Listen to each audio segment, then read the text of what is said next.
Les Istari, aussi connus sous le nom de sorciers, sont des Mayas, des esprits immortels de rang inférieur par rapport aux Valar, mais néanmoins dotés de grands pouvoirs.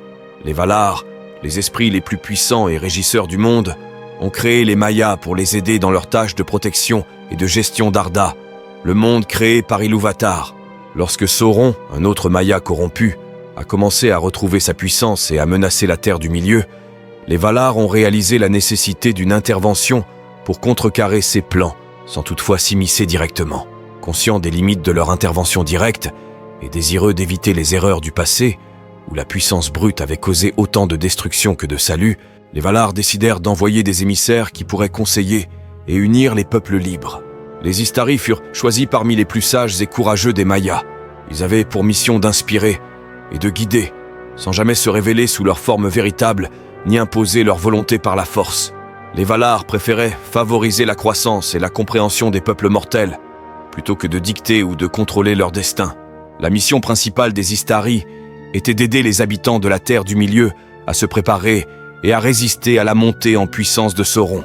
Les sorciers devaient se faire amis et alliés des différents peuples de la Terre du Milieu, hommes, elfes, nains et autres créatures libres. Ils devaient encourager la coopération et l'alliance entre eux, renforçant ainsi leur détermination et leur capacité à résister à Sauron. Plutôt que d'utiliser leur pouvoir pour dominer, les Istari étaient censés enseigner et inspirer. Leur rôle était d'édifier la sagesse et la résilience chez les peuples qu'ils rencontraient, les préparant à prendre leurs propres décisions éclairées et courageuses face au mal. Une des règles fondamentales imposées aux Istari était de respecter la libre volonté des peuples de la Terre du Milieu. Ils ne devaient jamais forcer une nation ou un individu à suivre un chemin particulier. Leur influence devait se manifester par le conseil, la persuasion douce et l'exemple personnel. Les Istari étaient tenus d'agir discrètement, ne révélant ni leur véritable nature, ni leur plein potentiel. Cette approche visait à éviter que les peuples ne deviennent dépendants de leur pouvoir ou ne les perçoivent comme des figures de domination divine. Ils devaient être perçus comme des sages et des voyageurs, plutôt que comme des seigneurs ou des dieux. Les Valar choisirent 5 Mayas pour devenir les Istari, chacun avec des qualités uniques adaptées à leur mission. Saruman, Gandalf, Radagast, Alatar et Palando. Les Istari arrivèrent en Terre du Milieu autour de l'an 1000 du Troisième Âge, à bord de navires envoyés depuis Valinor. Ils prirent l'apparence de vieillards, une forme choisie pour symboliser leur rôle de conseiller et leur respect pour les mortels qu'ils allaient guider. Bien qu'âgés en apparence, ils étaient dotés d'une grande vitalité et d'une intelligence vive, prêts à s'adapter aux nombreux défis de leur mission. Leur arrivée marqua le début d'une nouvelle ère, où l'influence subtile et la sagesse patiente des Istari deviendraient des éléments clés dans la lutte contre les ténèbres croissantes de Sauron. Bien qu'ils soient puissants, les Istari ne devaient pas rivaliser directement avec Sauron en termes de puissance brute. Leur mission n'était pas de combattre le mal par la force, mais de préparer les peuples libres à le faire eux-mêmes. Cette approche permettait de renforcer les capacités et la détermination des habitants de la Terre du Milieu, plutôt que de les rendre dépendants de l'intervention divine.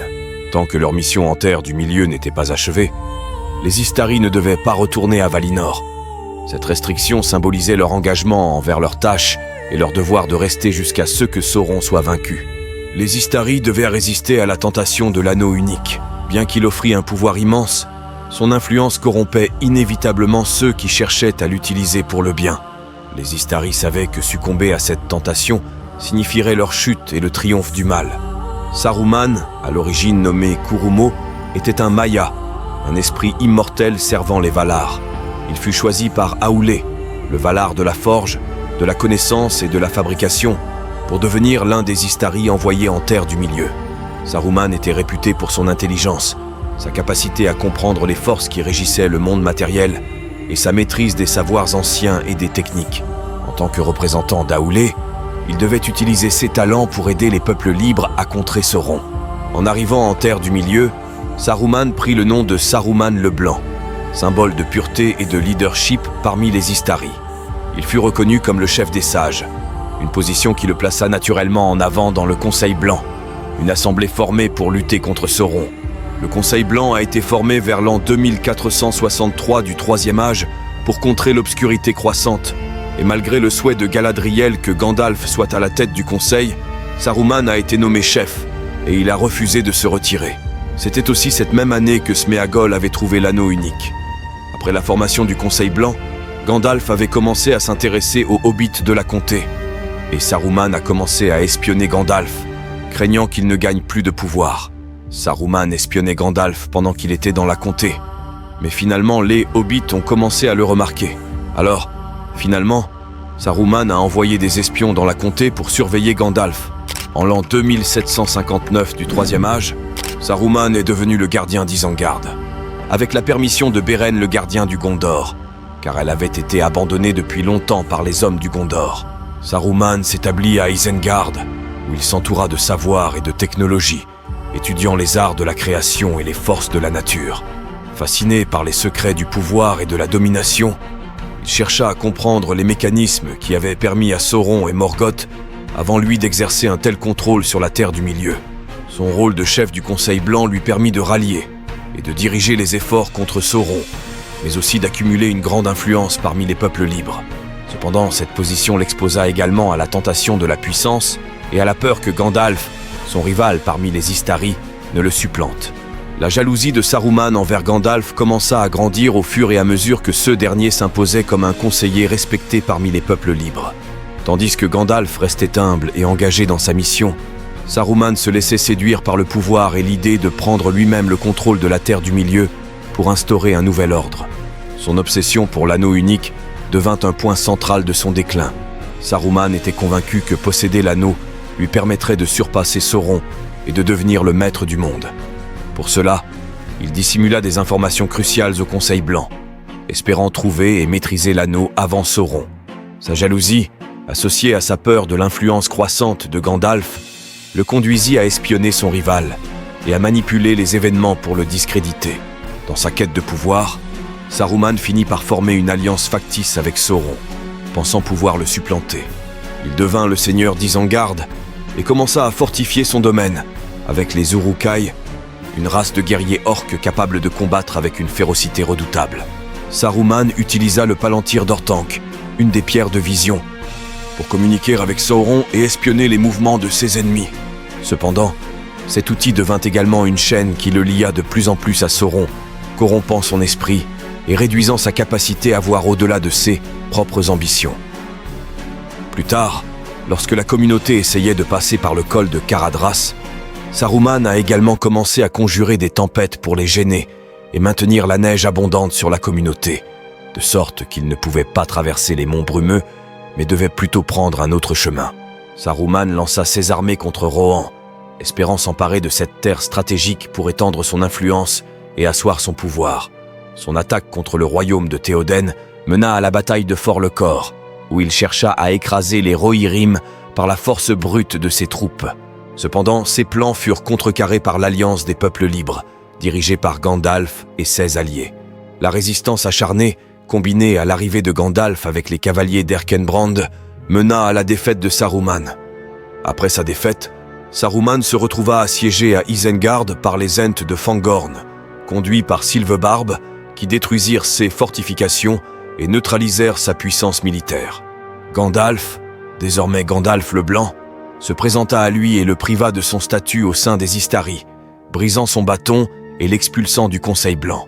Déchu de sa puissance et isolé, Saruman tenta de manipuler les hobbits en semant le chaos dans la comté, espérant y établir son dernier bastion. Cependant, sa tentative fut déjouée par Frodon et ses compagnons à leur retour du Mordor. Finalement, Saruman fut tué par son propre serviteur, Grima Langue de Serpent, dans un acte de trahison ultime. Gandalf, dont le nom d'origine est Olorin, est un Maia de la famille des esprits immortels qui servaient les Valar. Il fut choisi par Manwë, le roi des Valar, et Varda, la reine des étoiles, pour être l'un des 5 Istari envoyés en Terre du Milieu. Olorin était particulièrement aimé pour sa sagesse, sa compassion et sa profonde compréhension des cœurs des hommes et des autres créatures vivantes. Avant de devenir Gandalf, Olorin vivait à Valinor, où il apprenait la patience et l'empathie auprès de Nienna, la valier de la pitié et de la douleur. Olorin arriva en Terre du Milieu sous la forme d'un vieillard, prenant le nom de Gandalf, qui signifie « l'elfe au bâton » en sindarin. Contrairement à Saruman, qui cherchait le contrôle et l'influence, Gandalf mit l'accent sur la compassion, la compréhension et le soutien. Sa mission était d'unir et de guider les peuples libres dans leur lutte contre Sauron, tout en respectant leur libre arbitre et en renforçant leur capacité à résister par eux-mêmes. Gandalf se fit un ami des elfes, des nains, des hommes et des hobbits, devenant un conseiller précieux pour les leaders de la Terre du Milieu. Il joua un rôle crucial dans le Conseil Blanc, où il était souvent la voix de la sagesse et de la modération face aux décisions impulsives de Saruman. Sa relation avec les hobbits fut particulièrement significative. Gandalf voyait en eux une force et une résilience cachées, malgré leur taille et leur position apparemment insignifiantes.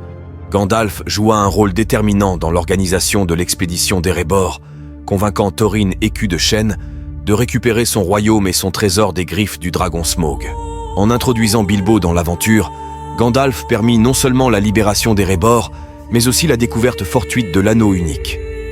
Lorsqu'il devint évident que l'anneau de Bilbo était l'anneau unique, Gandalf entreprit d'organiser la communauté de l'anneau, une alliance de 9 compagnons choisis pour accompagner Frodon Sake dans sa quête de destruction de l'anneau au Mont Destin. Gandalf fut le guide et le mentor de la communauté, utilisant sa sagesse pour naviguer dans les défis et les dangers du voyage.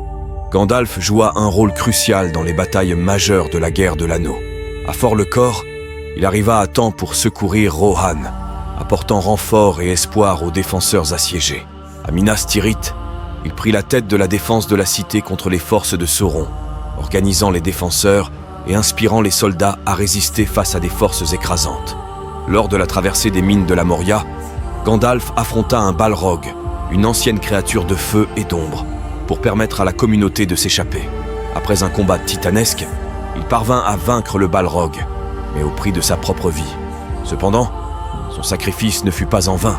Les Valar le ramenèrent à la vie, et il revint sous la forme de Gandalf le Blanc, plus puissant et déterminé que jamais. Cette transformation symbolisait non seulement un renouveau de force, mais aussi une reconnaissance de son importance cruciale dans la lutte contre Sauron. En tant que Gandalf le Blanc, il devint le chef de l'ordre des Istari et prit une position plus dominante dans la lutte contre le mal. Gandalf continua à jouer un rôle central dans les événements de la Terre du Milieu, utilisant sa nouvelle autorité pour unir les forces du bien et guider les alliances entre les hommes, les elfes et les autres peuples libres. Il encouragea Aragorn à revendiquer son trône en tant qu'héritier d'Isildur, unifiant ainsi les royaumes des hommes sous une bannière commune.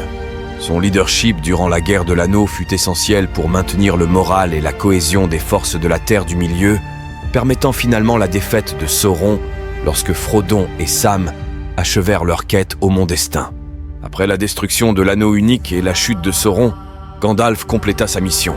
Ayant accompli ce pour quoi il avait été envoyé, il fut autorisé à retourner à Valinor.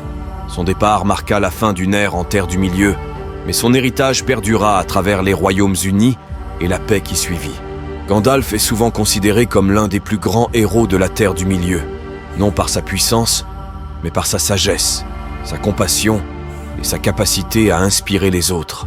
Il incarne la figure du mentor et du guide, utilisant son savoir pour élever ceux qui l'entourent et les pousser à accomplir des actes extraordinaires. Radagast, dont le nom d'origine est Aïwendil, est un Maya, un esprit immortel servant les Valar. Il fut choisi par Yavanna, la valier de la nature et des créatures vivantes, pour faire partie des Istari envoyés en Terre du Milieu. Aïwendil, dont le nom signifie « ami des oiseaux » en Kenya, était connu pour son amour profond et sa compréhension de la nature et des créatures qui l'habitent. Avant de devenir Radagast, Aïwendil était souvent en compagnie de Yavanna, et il s'intéressait particulièrement à la préservation de la nature. Cette affinité avec le monde naturel influença fortement son approche en Terre du Milieu, où il devint le gardien des forêts et un défenseur des créatures vivantes. Radagast arriva en Terre du Milieu en même temps que les autres Istari, vers l'an 1000 du Troisième Âge. Il prit la forme d'un vieil homme et adopta le nom de Radagast le Brun, en référence à sa connexion avec la Terre et les créatures qui y vivent. Contrairement à Saruman et Gandalf, qui se concentraient sur les affaires politiques et militaires, Radagast s'immergea dans la nature et les forêts. Sa mission principale était de veiller à l'équilibre et à la préservation des terres et des créatures vivantes de la Terre du Milieu, un rôle qui le distinguait des autres Istari. Radagast se fixa principalement à Rosgobel, une région située au bord de la Forêt Noire, où il se lia d'amitié avec les oiseaux et les bêtes, devenant un gardien silencieux et respecté. Radagast était profondément préoccupé par l'impact des ténèbres sur les créatures innocentes et les paysages naturels.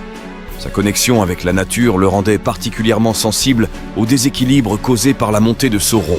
Grâce à sa capacité à parler aux animaux, Radagast devint un important messager et informateur pour les peuples libres. Il entretenait un réseau d'oiseaux et de créatures qui l'aidaient à surveiller les mouvements des forces de Sauron et à transmettre des messages aux autres sages, notamment à Gandalf. Bien que Radagast ait été invité à participer aux affaires du Conseil Blanc, il se désintéressa souvent des intrigues politiques et des luttes de pouvoir qui impliquaient Saruman et d'autres. Saruman, voyant en Radagast une opportunité d'étendre son influence, utilisa son absence d'ambition politique à son avantage. Il manipula Radagast pour qu'il lui fournisse des informations et lui rende des services, notamment en lui demandant de faire parvenir des messages à Gandalf. Lors de la capture de Gandalf par Saruman, Radagast joua un rôle involontaire mais crucial. Saruman utilisa l'innocence et la bonne volonté de Radagast pour attirer Gandalf à Orthanc, en se servant d'un message apparemment innocent de son confrère. Cependant, malgré cette manipulation, Radagast ne fut jamais un agent actif du mal, son cœur restant toujours pur et dévoué à la nature. Le respect que Radagast avait gagné parmi les créatures vivantes et les Ents témoigne de son impact durable sur la Terre du Milieu. Même s'il n'a pas directement confronté Sauron ou participé à la destruction de l'anneau, sa présence a aidé à maintenir un lien vital entre les peuples libres et la nature. Alatar et Palando, souvent appelés les Sages Bleus en raison de la couleur bleue de leurs robes, sont 2 des 5 Istari envoyés en Terre du Milieu par les Valar. Ils furent choisis par Oromé, le Valar de la chasse et des forêts, pour leur connaissance des terres inexplorées et leur capacité à se déplacer à travers les régions sauvages et reculées. Leur mission principale, bien que moins documentée que celle de Gandalf ou de Saruman, était d'explorer les régions orientales et méridionales de la Terre du Milieu. Les Valar espéraient qu'ils pourraient influencer les peuples de ces vastes terres pour qu'ils résistent à l'influence croissante de Sauron. Les Sages Bleus devaient semer la dissension parmi les alliés de Sauron et rallier les peuples de l'Est et du Sud à la cause des peuples libres.